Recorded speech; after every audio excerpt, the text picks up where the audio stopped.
Hello friends, welcome to my channel. आज के इस वीडियो लेसन में हम स्टडी करेंगे var और let के बारे में। साल 2015 के पहले हमारे पास वेरिएबल डिक्लेयर करने का सिर्फ एक ही तरीका था, var कीवर्ड के थ्रू वेरिएबल्स को डिक्लेयर करना। 2015 में ES6 के आते ही दो और कीवर्ड को जावास्क्रिप्ट में ऐड किया गया, let और const। var और let दोनों का यूज करके हम जावास्क्रिप्ट में वेरिएबल डिक्लेयर करते हैं, लेकिन दोनों कीवर्ड में एक डिफरेंस है। var फंक्शन स्कोप्ड है और let ब्लॉक स्कोप्ड है। चलिए जानते हैं इसका मतलब क्या है। कंसोल ओपन कर लेते हैं।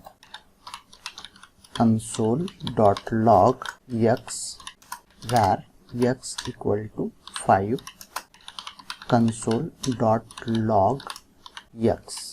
प्रोग्राम को सेव करते हैं, Ctrl+S, और आप देख सकते हैं कि पहला console.log स्टेटमेंट अनडिफाइंड प्रिंट कर रहा है और दूसरा console.log x की वैल्यू 5 प्रिंट कर रहा है, जो कि हमने सेट की थी। अब इसी एग्जाम्पल में हम var को रिप्लेस करके let कर देते हैं और इसे सेव कर लेते हैं। यहाँ पे मैं करूंगा let, प्रोग्राम को सेव करेंगे, Ctrl+S, और आप स्क्रीन पर एरर देख सकते हैं, reference error cannot access x before initialization. यहाँ पर हमें एक बात ध्यान में रखनी होगी कि जिस लाइन में एरर होती है वहाँ पर जावास्क्रिप्ट प्रोग्राम का एग्जीक्यूशन रोक देता है और उस एरर को ब्राउजर कंसोल में डिस्प्ले कर देता है। इसलिए रेफरेंस एरर आने के बाद अगली लाइन एग्जीक्यूट नहीं हुई और ना ही उसके बाद वाले console.log का आउटपुट आया। इसे बेहतर ढंग से समझने के लिए एक प्रोग्राम क्रिएट करते हैं। यहाँ से इस कोड को डिलीट कर देता हूँ।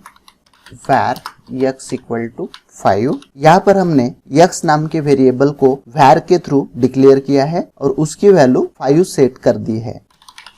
Document dot write x plus एक ब्रेक ऐड करेंगे br सेमीकोलन, और यहाँ पे डॉक्यूमेंट डॉट राइट के थ्रू हमने x की वैल्यू प्रिंट कर दी है। अब let के थ्रू एक वेरिएबल डिक्लेयर करेंगे, let y इक्वल टू 10, और डॉक्यूमेंट डॉट राइट के थ्रू उसकी भी वैल्यू हम प्रिंट कर देते हैं, document dot write y plus break semicolon. अब z को डिफाइन करने से पहले प्रिंट कर लेते हैं, document dot right z br semicolon, और z को var के थ्रू डिक्लेयर करते हैं, var z इक्वल टू 2। अब कॉल करेंगे a को डिफाइन करने से पहले let कीवर्ड के थ्रू, इसलिए लिखेंगे डॉक्यूमेंट डॉट राइट a, यहाँ भी हम ब्रेक दे देते हैं सेमीकोलन, और यहाँ यूज करेंगे let का, let a equal to 3 semicolon. अब प्रोग्राम को सेव करते हैं, Ctrl+S, इसको मैं थोड़ा बड़ा कर देता हूँ, और आप स्क्रीन के ऊपर 5, 10 और अनडिफाइंड देख पा रहे हैं, लेकिन कंसोल में एक एरर दिखाई दे रही है, अनकॉट रेफरेंस एरर। लेकिन हमारे इन प्रोग्राम्स के थ्रू ये क्लियर नहीं हो पा रहा है कि var को हम फंक्शन स्कोप क्यों कहते हैं और let ब्लॉक स्कोप क्यों है। इस फाइनल एग्जांपल से ये क्लियर हो जाएगा कि ब्लॉक स्कोप वेरिएबल और फंक्शन स्कोप वेरिएबल क्या होते हैं। मैं इस कोड को डिलीट कर देता हूँ। इसके लिए हम एक फंक्शन क्रिएट करेंगे जो 1 to 10 नंबर्स प्रिंट करेगा। मैं फंक्शन को कॉल कर लेता हूँ, print 10 numbers.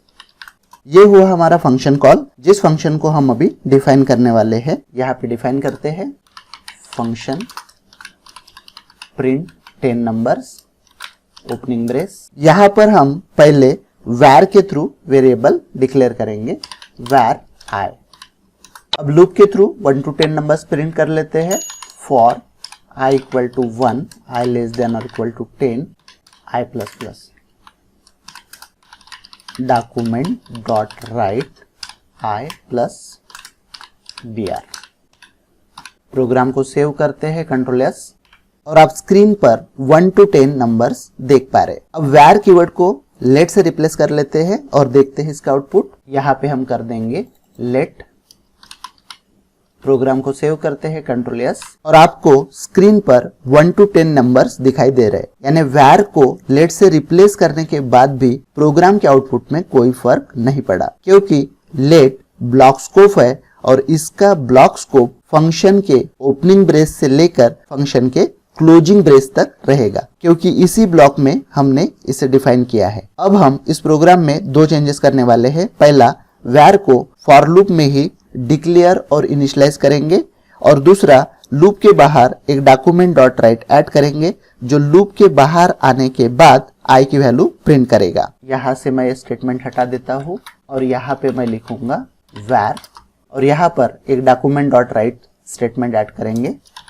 Document dot right यहाँ पे मैं लिखूंगा value of I outside loop is plus I semicolon. अब प्रोग्राम को सेव करते हैं और देखते हैं इसका आउटपुट कंट्रोल एस। और आप देख सकते हैं कि फॉर लूप के थ्रू 1 to 10 नंबर्स प्रिंट हो रहे और value of I outside loop 11 print हो रही है। तो आउटपुट वैसा ही आ रहा है जैसा हम एक्सपेक्ट कर रहे थे। चलिए अभी var को let से रिप्लेस करते हैं। यहाँ पर इसको हटा के मैं कर देता हूँ let।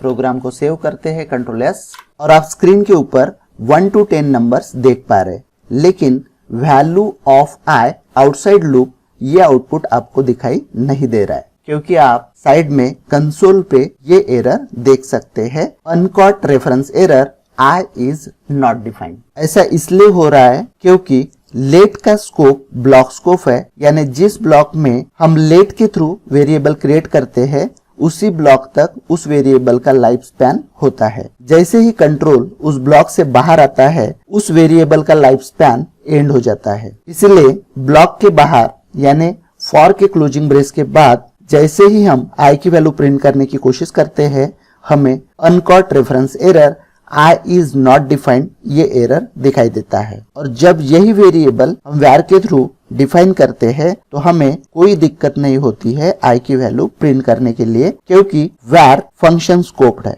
अगर आपने यहाँ से ब्लॉक रिप्रेजेंट करने वाले ओपनिंग और क्लोजिंग ब्रेस को हटा लिया तो भी अनकॉट रेफरेंस एरर दिखाई देगी। चलो एक बार देखते हैं। यहाँ से मैं इस ओपनिंग ब्रेस को और क्लोजिंग ब्रेस को हटा देता हूँ। फिर से प्रोग्राम को सेव करता हूँ कंट्रोल एस और आप देख सकते हैं कि प्रोग्राम के आउटपुट पर इसका कोई असर नहीं पड़ा क्योंकि जब आप फॉर की ओपनिंग और क्लोजिंग ब्रेस हटा देते हैं तो बाय डिफॉल्ट फॉर लूप अपने ब्लॉक में फॉर के जस्ट बाद वाला एक ही स्टेटमेंट कंसीडर करता है, उसके बाद वाले स्टेटमेंट्स आउट ऑफ ब्लॉक होते हैं। var का एक बहुत बड़ा प्रॉब्लम यह है कि अगर आप इसके थ्रू जो वेरिएबल फंक्शन के बाहर डिफाइन करते हैं वो वेरिएबल्स ग्लोबल वेरिएबल्स बन जाते हैं और ऐसे वेरिएबल्स खुद को विंडो ऑब्जेक्ट से अटैच कर लेते हैं। यहाँ पर मैं ये स्टेटमेंट हटा देता हूँ और यहाँ पे var को डिफाइन करता हूँ फंक्शन के बाहर var i सेमीकोलन। प्रोग्राम को सेव करता हूँ। console.log में हम टाइप करेंगे window.i और आप देख सकते हैं कि इसकी वैल्यू 11 भी आपको दिखाई दे रही है। अब लेट के थ्रू हम फंक्शन के बाहर एक वेरिएबल डिक्लेयर करते हैं लेट j। प्रोग्राम को सेव करते हैं। यहाँ पे मैं लिख रहा हूँ window.j। j नाम का कोई वेरिएबल दिखाई नहीं दे रहा है, यानी फंक्शन के बाहर भी हमने लेट के थ्रू कोई वेरिएबल डिक्लेयर किया तो भी वो वेरिएबल एक ग्लोबल वेरिएबल नहीं बनता है और ना ही वो वेरिएबल विंडो ग्लोबल ऑब्जेक्ट से अटैच होता है। अब इससे क्या प्रॉब्लम होगी वो देखते हैं। कंसीडर कीजिए कि आपने var कीवर्ड का यूज करके एक ग्लोबल वेरिएबल क्रिएट किया जिसका नाम है काउंट नंबर्स और आपने अपने प्रोग्राम में कोई थर्ड पार्टी लाइब्रेरी भी यूज की है और उसमें काउंट नंबर्स नाम का कोई वेरिएबल है, तो वो वेरिएबल हमारे वेरिएबल को ओवरराइड कर देगा, यानी हमारे वेरिएबल की वैल्यू रिप्लेस होकर उस लाइब्रेरी वेरिएबल की वैल्यू बन जाएगी और ये एक बहुत बड़ी प्रॉब्लम है। इस प्रॉब्लम का भी सॉल्यूशन है लेकिन उस टॉपिक को हम कभी आगे डिस्कस करेंगे। इसलिए var कीवर्ड के थ्रू वेरिएबल डिक्लेयर करना हमें अवॉइड करना चाहिए क्योंकि var फंक्शन स्कोप्ड है, ब्लॉक स्कोप नहीं। आशा है आपको var और लेट में क्या डिफरेंस है ये समझ में आ गया होगा। अगर वीडियो समझ में आए तो वीडियो को लाइक और शेयर कीजिए और चैनल को सब्सक्राइब कीजिए। Thanks for watching.